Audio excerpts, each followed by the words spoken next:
ya. Karena nanti kan ada kesaksian dari setiap keluarga. Amin. Sudah dipersiapkan? Sudah. Saya sendiri yang jawab ya. Mewakili seluruh jemaat Tuhan ya. Puji Tuhan. Nanti kita ada perjamuan kudus. Oleh karena itu mari kita perhatikan sebentar dengan sungguh-sungguh dengan segenap hati kita. Haleluya. Firman Tuhan hari ini saya berikan tema apa yang aku cari. Ya. Temanya apa? Apa yang aku cari. Ya. Apa yang aku cari. Kita akan baca dalam Yohanes 1 ayat 38. Yohanes 1 ayat 38. Baik, mari kita baca bersama-sama. 1, 2, 3. Tetapi Yesus menoleh ke belakang. Ia melihat bahwa mereka mengikut Dia, lalu berkata kepada mereka, apakah yang kamu cari? Kata mereka kepadanya, Rabi, artinya guru, di manakah engkau tinggal? Nah, Bapak Ibu, kita perhatikan dalam ayat ini dikatakan, tetapi Yesus menoleh ke belakang, Ia melihat bahwa mereka mengikut Dia. Artinya Bapak Ibu, Yesus melihat mereka. Mereka itu siapa? Mereka itu muridnya Yohanes. Dua murid Yohanes datang mengikut Yesus. Dan Yesus tahu ngapain mereka, yaitu mengikut Dia. Tetapi Yesus masih bertanya, apa yang dia tanyakan? Apakah yang kamu cari? Jelaskan. Di sini dikatakan bahwa mereka mengikut Yesus. Tapi masih ditanya, apakah yang kamu cari? Berarti Bapak Ibu Saudara, dari sini kita tahu tidak semua yang datang mengikut Tuhan, ya, tujuannya sama. Tidak semua. Itulah kenapa ditanya. Berarti kedatangan setiap orang kepada Tuhan itu berbeda-beda, ya. Di sini ditanya, apakah yang kamu cari? Sekarang tema kita hari ini, apa yang aku cari? Nah, pertanyaan Tuhan Yesus ini kita berikan, kita sampaikan kepada diri kita sendiri. Apa yang aku cari? Orang yang mengikut Tuhan ternyata belum pasti yang dia cari itu adalah Tuhan. Makanya ditanya, apa yang kamu cari? Sekarang, apa yang aku cari? Mutiara, apa yang kamu cari? Ya. Coba kita tanya kepada diri kita, selama kita mengikut Tuhan, dalam mengawal tahun ini, saya bawakan tema ini supaya mengawali tahun ini kita bisa mengetahui apa sebenarnya yang kita cari. Jikalau tahun-tahun yang lalu berbeda dengan yang seharusnya, supaya kita bisa kembali, ya. Nah, sekarang apa yang kita cari ketika kita bekerja? Apa yang kita cari saat kita bekerja? Ketika kita membangun hubungan dengan keluarga kita, dengan suami, dengan istri, dengan anak, apa yang kita cari? Ketika kita melayani atau beribadah, apa yang kita cari? Ketika semua bermain musik, apa yang pemain musik cari?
demi tujuan yang ingin dia capai. Hal ini kita bisa belajar dari siapa? Paulus. Kita baca Filipi 3 ayat 8. Filipi 3 ayat 8.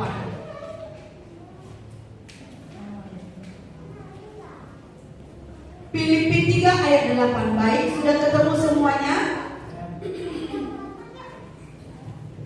Kita baca 1, 2, 3. Malahan segala sesuatu kuanggap rugi karena pengenalan akan Kristus Yesus Tuhanku lebih mulia daripada semuanya.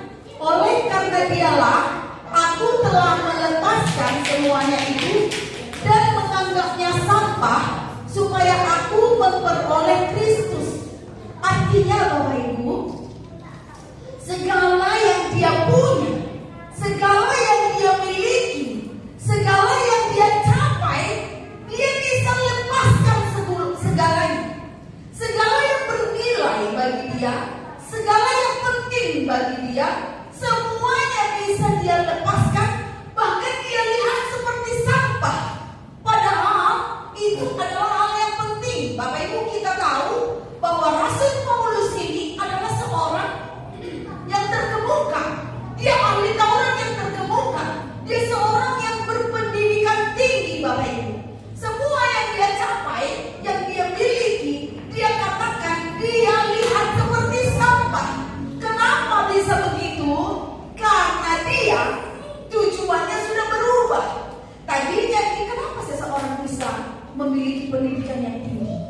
Karena dia punya tujuan. Aku harus belajar supaya aku sampai mencapai. Dia ada tujuan kan? Seseorang sekolah karena dia bisa punya tujuan. Aku mau sampai S2, aku mau kuliah kedokteran, aku mau ini. Kalau nggak ada, aduh mau ditawari seperti apa? Enggak, aku nggak mau kuliah ya, contohnya gitu kan. Tapi dia punya keinginan, punya tujuan, ya. Dan ini Rasul Paulus ini, dia seorang yang punya tujuan dahulunya, dia punya pendidikan tinggi, dia punya jabatan yang terkemuka, ya. Dia seorang ahli Taurat yang terpandang, ya, yang dihormati. Tetapi sekarang yang dia capai itu, dia katakan aku pandang seperti sampah, semuanya sampah.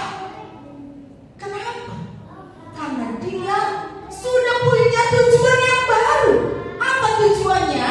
Dia katakan semuanya itu dan menganggapnya sampah supaya aku apa? 1, 2, 3 dia punya tujuan yang baru. Apa tujuannya? Memperoleh Kristus. Maka sekarang dalam mengawali tahun ini Bapak Ibu, ya, kita sebagai pengikut Tuhan, mari kita cek dulu hidup kita, pastikan dulu apa yang kita cari. Kalau kita udah ketemukan apa yang kita cari, berarti itulah tujuan kita dalam mengikut Tuhan. Apa yang kita cari? Oh, saya datang beribadah, atau saya bekerja, atau saya melayani, atau saya ini dan melakukan ini dan itu, ya tujuannya ya supaya saya sukses. Nah, saya bekerja ya supaya saya kaya. Saya melayani ya supaya adalah yang kita kerjakan, ya kan? Sebagai jemaat kan harus melayani. Saya beribadah supaya Tuhan mengasihi saya, lalu saya bisa mengalami kesembuhan, supaya anak saya diberkati, ya, supaya rumah tangga saya diberkati, supaya pekerjaan saya diberkati. Bapak Ibu, semua yang saya katakan tadi itu sangat penting buat kita, sangat penting dan sangat kita butuhkan. Tetapi kalau itu menjadi tujuan kita, maka saya pastikan kita tidak akan bisa menjadi anak Tuhan yang setia. Karena kenapa? Karena semua itu pun ditawarkan oleh dunia. Bahkan iblis pun menawarkannya, coba.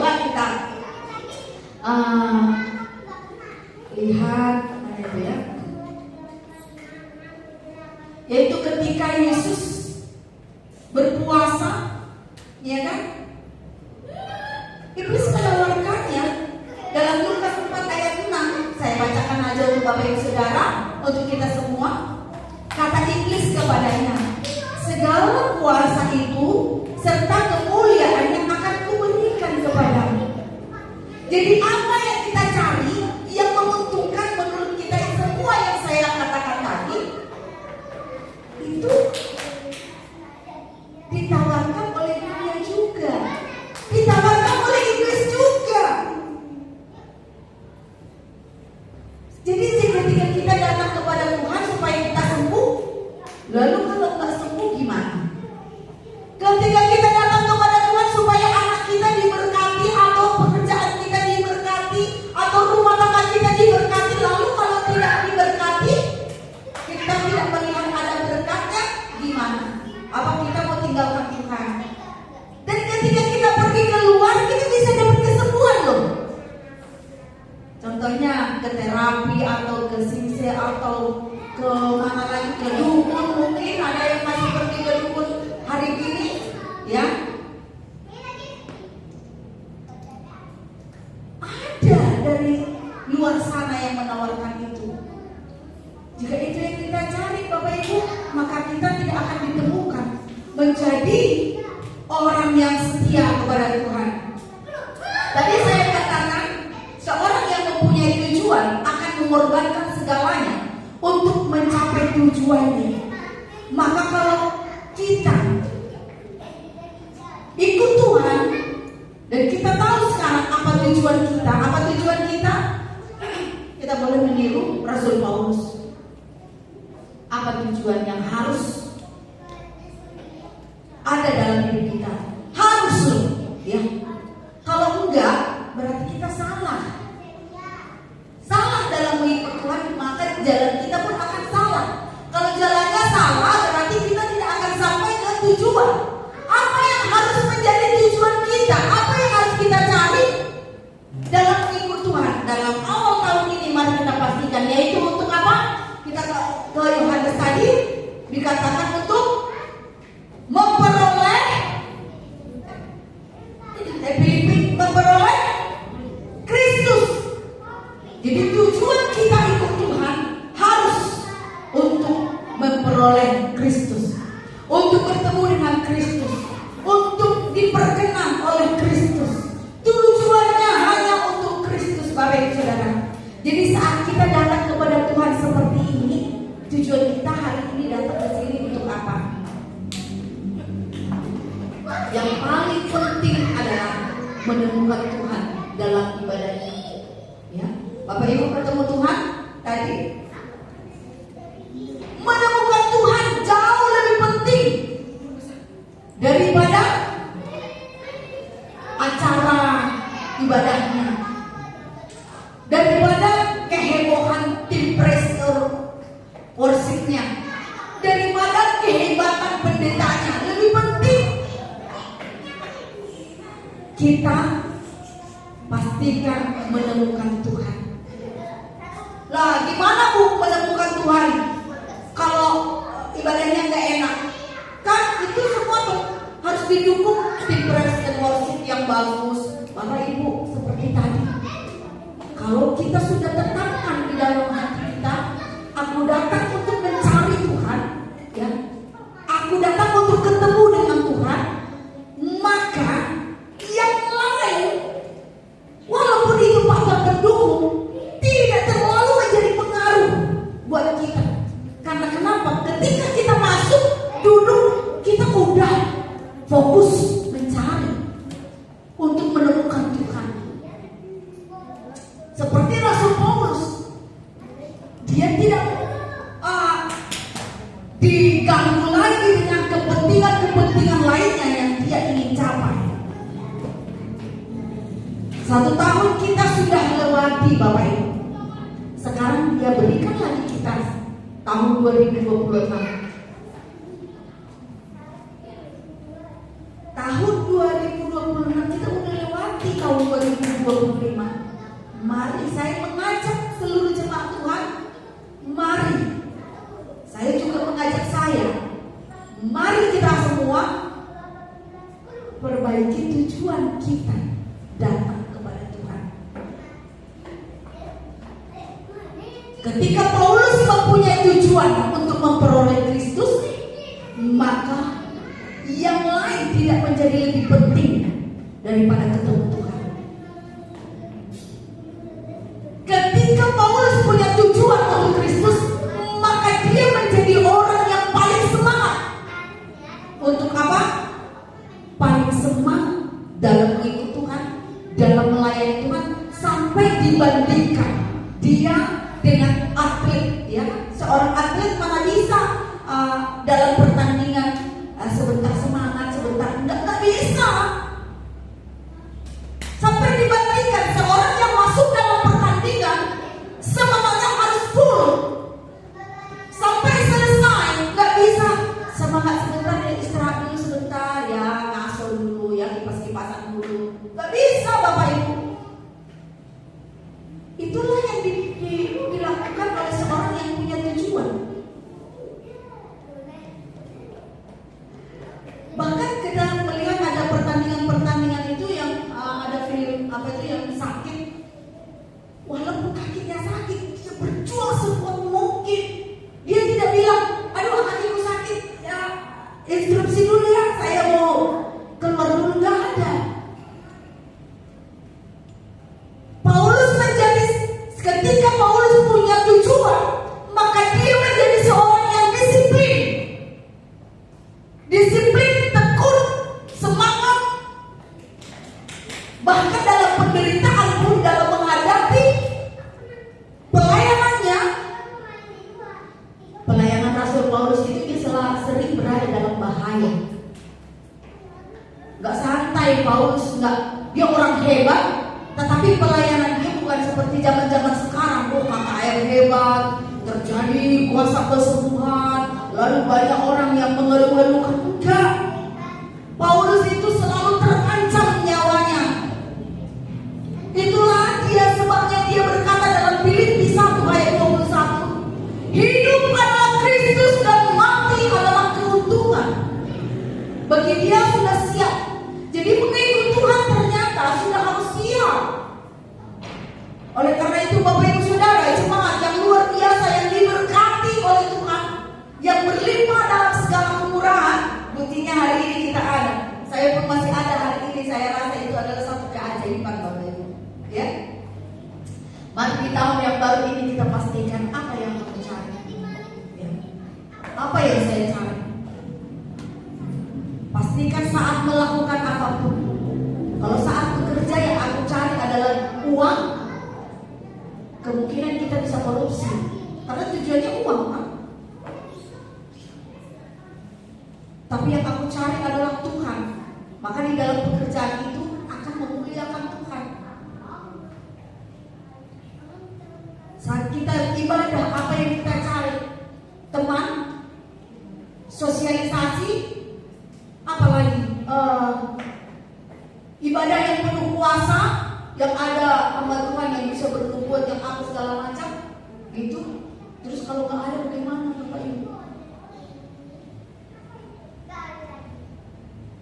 Mari kita pastikan aku datang, aku ikut Tuhan adalah hanya untuk mencari Tuhan, hanya untuk menemukan Tuhan, hanya untuk supaya diperkenan oleh Tuhan. Semuanya Tuhan, Tuhan dan Tuhan. Amin.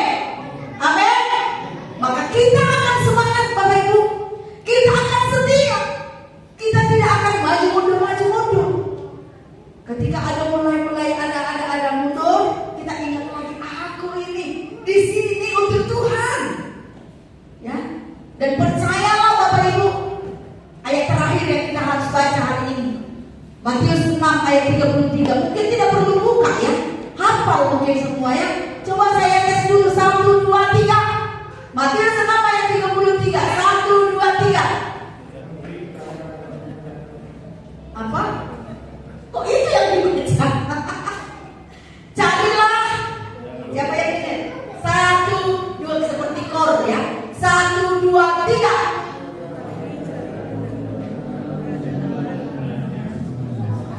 Akan ditambahkan kepadamu. Bapak Ibu, dikatakan carilah dahulu kerajaan Allah. Tahun 2026 ini gak usah cari-cari apa ya prediksi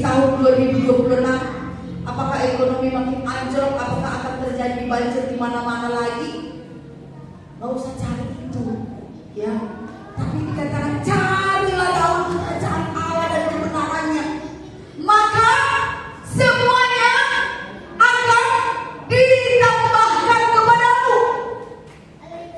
Mungkin tahun lalu kita merasa firman ini sepertinya belum digenapi dalam hidup saya, karena masalah saya masih banyak sekali, ya. Ingat Bapak Ibu, Tuhan kita tidak pernah gagal untuk melaksanakan janjinya. Amin. Tuhan kita tidak akan pernah gagal untuk menyatakan apa yang Dia katakan. Kalau Dia sudah berkata, itu pasti Dia akan laksanakan. Tergantung bagaimana kita meresponi, apakah iman kita mengimani atau apakah sudah waktunya Tuhan untuk menyatakan dalam kehidupan kita.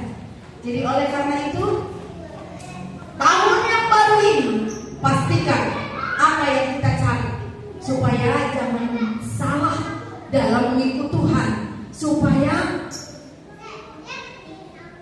jalan yang kita ini benar, ya. Supaya semakin ke depan kita semakin fokus kepada tujuan Tuhan. Dan ingat, carilah dahulu kerajaan Allah dan kebenarannya, maka semuanya itu akan ditambahkan kepadamu. Haleluya. Demikian kebenaran firman Tuhan kepada kita semuanya. Saya harap seluruh jemaat Tuhan ingat ayat ini, Yohanes 1 ayat 38, apa yang kau cari, dan Matius 6 ayat 33, carilah dahulu kerajaan Allah. Sekarang coba ikuti saya. Apa yang saya cari? Apa yang saya cari? Cari dahulu kerajaan Allah. Suruh kasih tahu kepada diri sendiri. 1, 2, 3. Cari dahulu kerajaan Allah. Ya, amin. Demikian awal tahun ini, biar kita boleh catat dalam hati, dalam pikiran kita, cari dahulu kerajaan Allah. Itulah yang harus kita cari. Tuhan Yesus memberkati. Kita siapkan hati kita untuk menerima perjamuan hari ini, biar awal tahun ini kita boleh mendapatkan kuasa tubuh dan darahnya yang menguduskan kita, sehingga melangkah di hari besok kita menjadi baru. Mungkin ada dosa kesalahan yang dilakukan mulai sepanjang tahun yang lalu sampai kemarin, ya. Hari ini mari minta pengudusan daripada Tuhan, supaya kita semua bisa melangkah hari yang baru ke depan dengan hati yang baru, hidup yang baru, pikiran yang baru, yang lama-lama kita tanggalkan. Tuhan Yesus memberkati. Petugas boleh maju ke depan.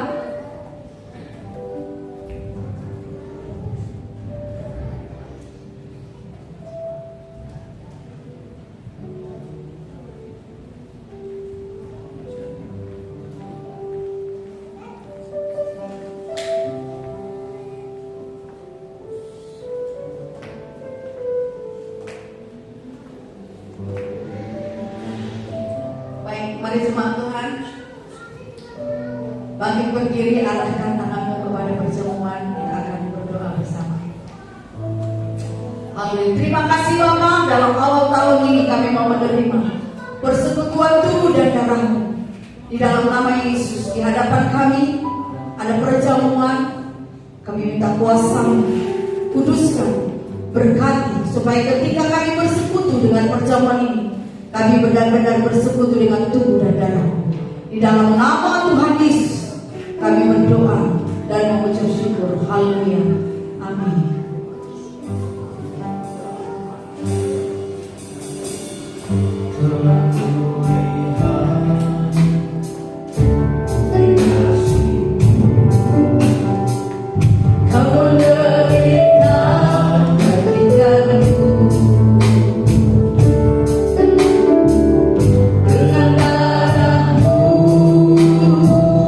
Kau selamatkanku,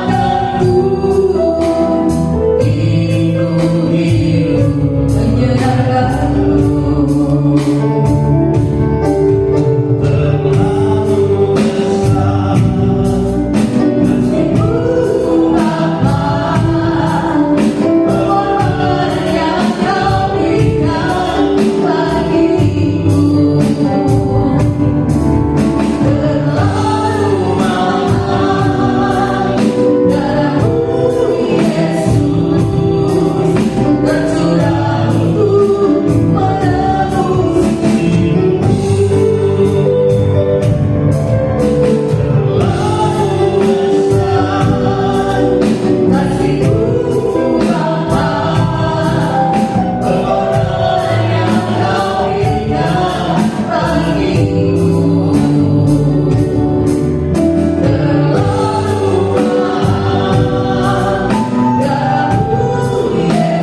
jemaat Tuhan boleh bangkit berdiri. Mari kita siapkan hati kita saat ini. Pandanglah Yesus yang mati di kayu salib untuk menyelamatkan engkau dan saya yang telah mati oleh karena dosa kita semuanya. Haleluya. Terima kasih.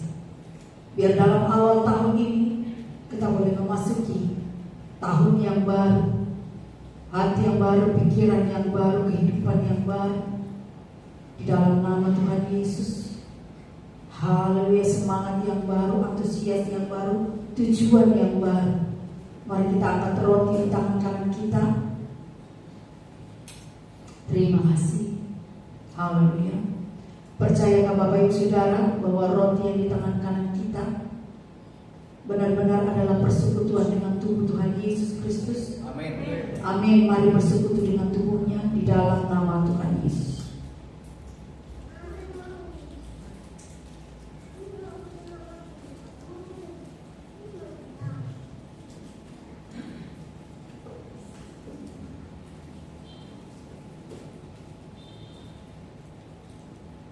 Haleluya. Mari angkat cawan melebihi kepala kita. Terima kasih. Haleluya. Percayakah Bapak Ibu Saudara bahwa anggur yang ada di dalam cawan ini adalah benar-benar persekutuan dengan darah Tuhan Yesus Kristus? Mari bersekutu dengan darahnya di dalam nama Tuhan Yesus. Haleluya.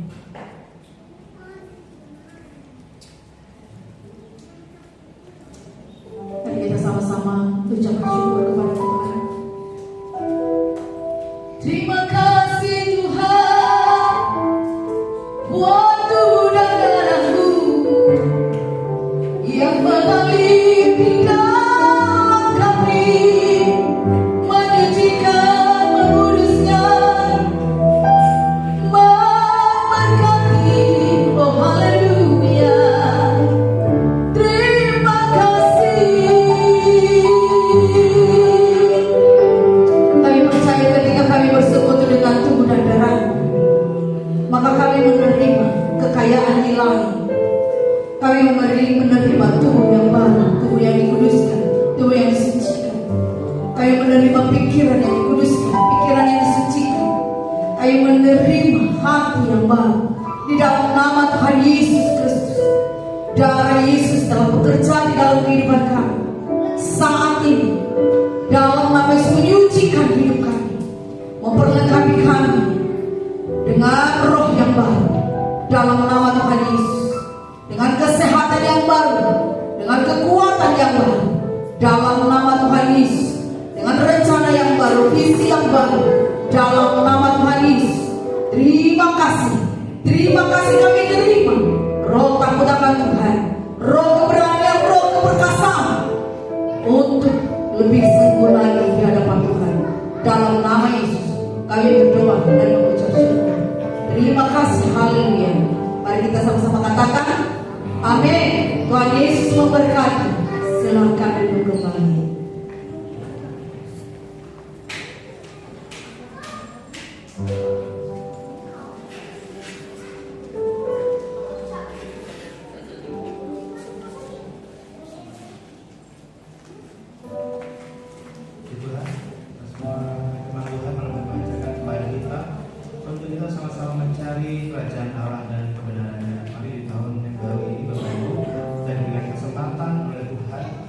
Untuk semakin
bersaksi selama menyaksikan Cinta Kasih Tuhan selama tahun 2025.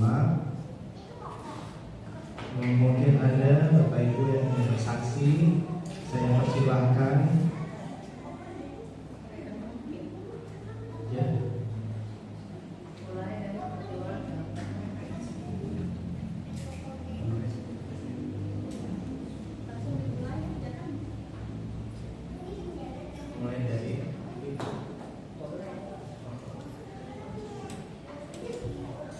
Mulai dari keluarga saya, Pak Tekli.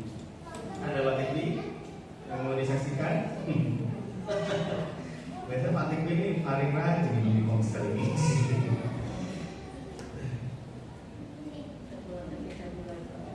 Ya, Ibu ya. Ya, diawali dari keluarga Ibu Pendeta. Oke. Baik, shalom. Puji Tuhan, karena ini acaranya kesaksian.